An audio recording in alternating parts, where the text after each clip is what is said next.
நம்ம வந்து பாத்தீங்கன்னா நிறைய Hollywood thriller movie crime scene நிறைய பார்த்துருப்போம். ஹாலிவுட்ல வந்து பாத்தீங்கன்னா ஒருத்தனை கொடூரமா கொல்ற மாதிரியும் ஒரு விலங்குகளை வந்து கொடூர முறையில வேட்டையாடுற மாதிரி பல சீன்களை வந்து உருவாக்கியிருப்பாங்க, காட்டியிருப்பாங்க. அது எல்லாமே பாத்தீங்கன்னா ஒரு தித்தரிப்பு, ஒரு செயற்கையா உருவாக்கப்பட்ட ஒரு வீடியோன்னு சொல்லிட்டு எல்லாத்துக்குமே தெரியும். பட் அதை பார்க்கும்போது நம்மளே அறியாம நமக்கு வந்து ஒரு பயமோ ஒரு கலக்கம் கண்டிப்பா தோன்றும். பட் இதே விட கொடூரமான ஒரு சம்பவம் ரியாலிட்டியில நடந்திருக்குன்னு சொல்லிட்டு அவங்களால நம்ப முடியுதா? எஸ் கைஸ், ஒட்டுமொத்த கேரளாவே ஒழுக்குன ஒரு சம்பவம். அதை பற்றி தான் இன்னைக்கு நம்ம வீடியோவில் பேச போகிறோம்.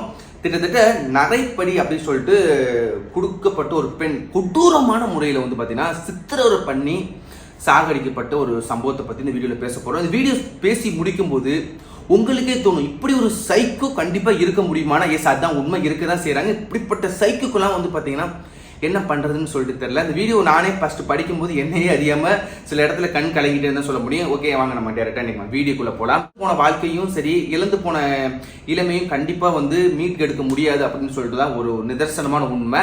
பட் அதையும் மீறி மூட நம்பிக்கை கொண்டு இதெல்லாம் பண்ணால் கண்டிப்பாக எனக்கு இளமை திரும்பும், இதெல்லாம் பண்ணால் நான் கண்டிப்பாக நான் கோடீஸ்வரன் ஆவேன் அப்படின்னு நம்ம வந்து எல்லாத்துக்குமே நார்மலாக வந்து எல்லாத்துக்குமே தெரியும் இதெல்லாம் நடவாத ஒன்று அப்படின்னு சொல்லிட்டு. பட் அது முடியும்னு சொல்லிட்டு ட்ரை பண்ணப்பட்ட ஒரு சம்பவம் அப்படின்னு தான் கண்டிப்பாக சொல்லணும்.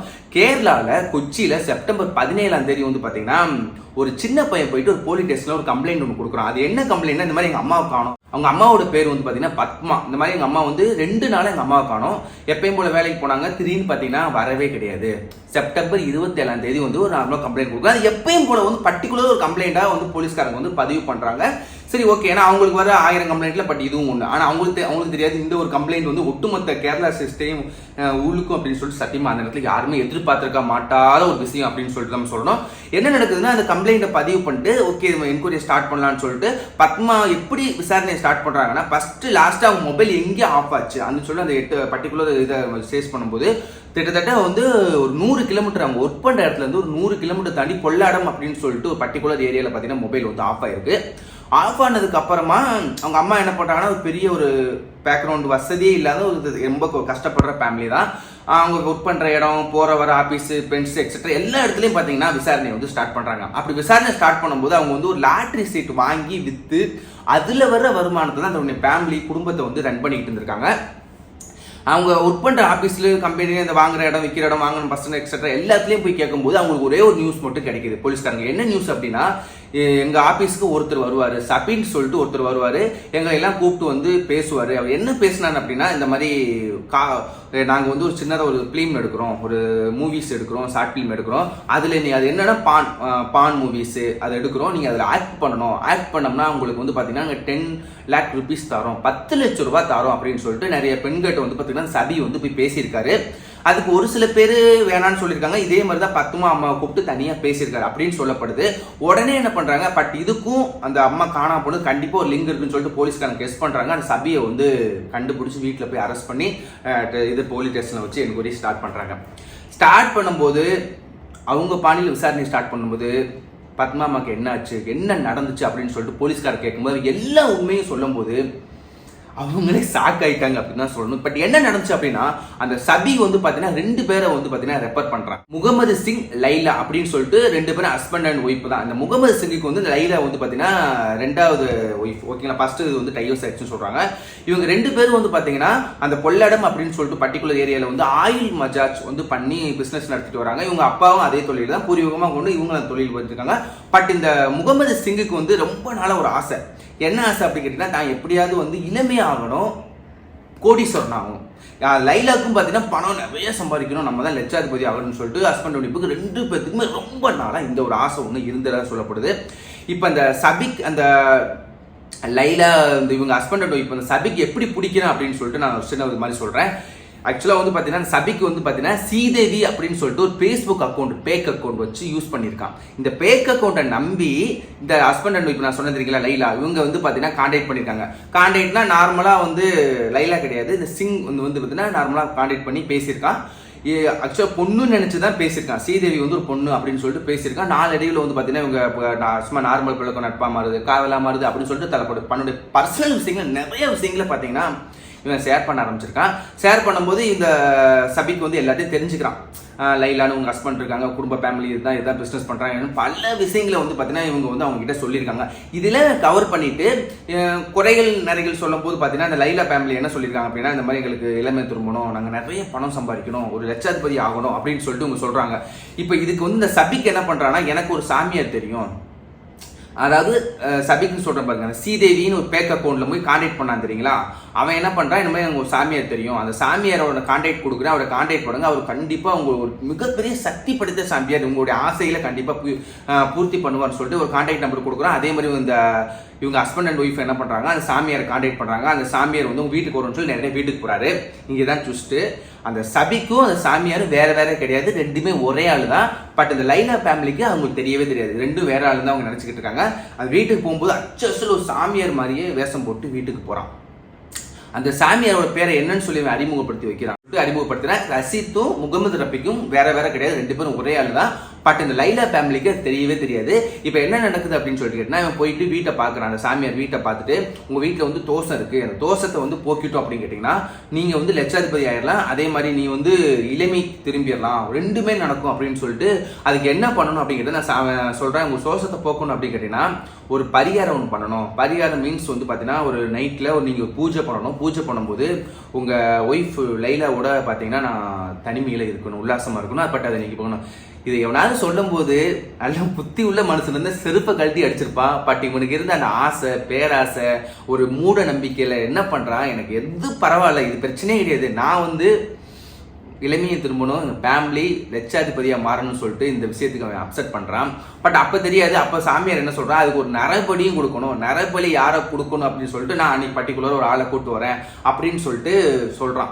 இதுக்கு வந்து அவங்க லைலாவோட குடும்பம் ஒத்துக்கிறது. அதே மாதிரி வந்து பரிகாரம் நடக்குது, பூஜை பண்றான். இவன் வந்து பாத்தீங்கன்னா அந்த லைலாவோட வந்து பாத்தீங்கன்னா உல்லாசமா இருக்கான். முடிஞ்சதுக்கு அப்புறம் இவன் ஒரு பர்டிகுலர் பொண்ணை வந்து அழைச்சிட்டு வரான். யாரு அப்படின்னு கேட்டீங்கன்னா அந்த ரபின்னு சொல்லிட்டு ரஷீத்னு சொல்லிட்டு பேக் சாமியார், ரெண்டு பேரும் ஒரே ஆள் நான் சொல்லிட்டேன், ஓகேங்களா. இவன் ஒரு பொண்ணை வந்து அசைச்சு வந்து அன்னைக்கு வந்து நரபலி கொடுக்குறாங்க. அந்த நரபலி கொடுக்கப்பட்ட பெண்ணோட பேர் ரோசினி. வயது பார்த்தீங்கன்னா 44 தான் ஆகுது. அந்த பெண்ணை அழைச்சிட்டு வந்து நரபலி வந்து கொடுக்குறாங்க. கொடுத்துட்டு இந்த மாதிரி பூஜைலாம் நடந்ததுக்கப்புறம் நரபலி கொடுத்துட்டு உடம்புலாம் துண்டு துண்டா வெட்டி அதே இடத்துல பார்த்தீங்கன்னா ஒரு குழி மாதிரி தோண்டி எல்லாத்தையும் புதைச்சி சமாதி பண்ணிடுறாங்க. பண்ணதுக்கப்புறம் வந்து அந்த சாமியார் என்ன பண்ணுறான், அந்த உங்களுக்கு வந்து இதுக்கு வாழ்க்கையில் வசந்த காலம் தான், நீனும் கொலை சீக்கிரத்தில் இளமை திரும்பிடுவ, வருமானம் எங்கேருந்து வருதுன்னு சொல்ல முடியாது, ஓன் வரும் அப்படின்னு சொல்லிட்டு அவன் போயிடறான். நாட்கள் படம் கலந்து ஓடுது. 1 மாசம் ஆகுது. 1 மாசம் ஆனதுக்கு அப்புறம் இந்த லைலா ஃபேமிலிக்கு வந்து ஒண்ணுமே புரியல. நம்மளும் ஒரு சாமியார் சொன்ன மாதிரி எல்லாமே பண்ணிட்டோம், ஆனா பட் நமக்கு இன்னும் அந்த ஒரு பணம் வரல, அவருக்கு கிளம்ப தெரியல அப்படின்னு சொல்லிட்டு ரொம்ப டவுட் ஆகுது. உடனே என்ன பண்றாங்க, அந்த ஸ்ரீதேவின்னு சொல்லிட்டு அந்த பேக் அக்கௌண்ட்டை வந்து கான்டாக்ட் பண்றாங்க. கான்டாக்ட் பண்ணி இந்த மாதிரி நீங்க கொடுத்த ஆள் வந்தாரு, எல்லா விஷயத்தையும் பண்ணாரு, இப்படிலாம் பண்ணும் எல்லாத்தையும் சொல்லி, பட் எங்களுக்கு எதுவுமே நடக்கல அப்படின்னு அந்த ஸ்ரீதேவி அந்த பேக் அக்கௌண்ட்ல சேட் பண்ற ரபிக் அந்த பர்சன் என்ன பண்றாருன்னா, நீங்க வந்து நம்பிக்கை விட்டுறாதீங்க, ஒரு மிகப்பெரிய சக்தி வாய்ந்த சாமியார், திரும்ப அவரை கான்டாக்ட் பண்ணுங்க, கண்டிப்பா இந்த வாட்டி அவர் ஏதாவது நல்ல ஐடியா சொல்லுவான்னு சொல்லி திரும்ப அவங்க பார்த்தீங்கன்னா கான்டாக்ட் பண்றாங்க. அப்ப என்ன பண்றாங்கன்னா, திரும்பவும் வந்து நம்ம அன்னைக்கு பண்ண பரிகாரத்துல பாதி தோசை தான் போயிருக்கு, பட் இன்னும் பாதி தோசை வந்து போகவே இல்லை. எதை போகணும் அப்படின்னா, அன்னைக்கு பண்ண மாதிரியே திரும்பவும் நம்ம பண்ணணும், பண்ணாதான் முழு தோசை போகும். இந்த வாட்டி கண்டிப்பா பாதி தோசை போயிடுச்சுன்னா சக்சஸ் அப்படின்னு சொல்லிட்டு இந்த லைலா ஃபேமிலிக்கு வழி கிடையாது. ஏன்னா இவங்களும் ஆல்ரெடி சைக்கோவா ஆயிட்டாங்க, வேற என்ன அப்படின்னு சொல்லிட்டு ஆல்ரெடி தெரிஞ்சு சைக்கோ. இதுக்கப்புறம் ரெண்டாவது பெருசா ஒண்ணுமே கிடையாது சொல்லிட்டு அதே மாதிரி அந்த பேக் சாமியார் வராரு, அதே மாதிரி பூஜை பண்றான், மனைவியோட இருக்கான், ஓகே இருக்கான். அப்ப ஒரு பெண்ணை கூட்டிட்டு வரான்.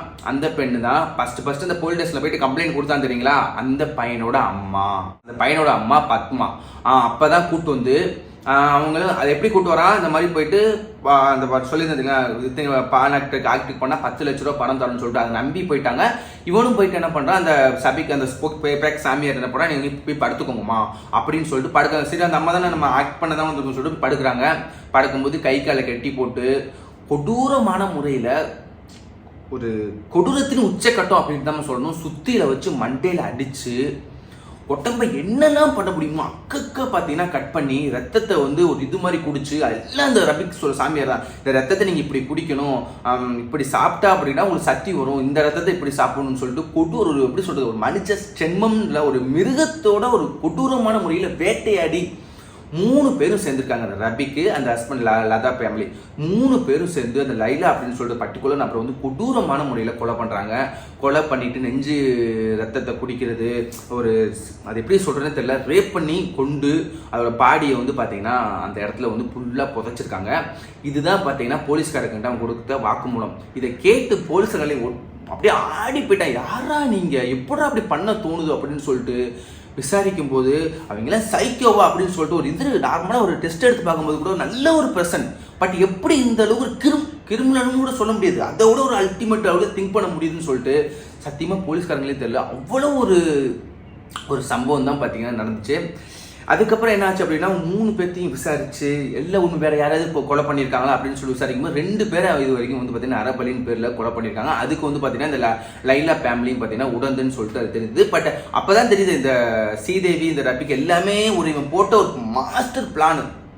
பக்காவாக ஒருத்தனை போய் பணம்னு சொல்லிட்டு இது மாதிரி ஆல் ஆக்டில் ஆக்ட் பண்ணால் 10 லட்ச ரூபா பணம் தரேன்னு சொல்லிட்டு பக்காவாக நம்ப வச்சு ஏமாற்றி கூட்டிகிட்டு வந்து நரப்படி கொடுத்து இதனால இவனுக்கு என்ன லாபம்? ஆக்சுவலாக இதனால இவனுக்கு என்ன லாபம் இருக்குது? இவன் ஆசைப்பட்ட மாதிரியே பூஜைன்னு சொல்லிட்டு பரிகாரம் சொல்லிட்டு ஆசைப்பட்டதை தீர்த்துக்கிட்டான்.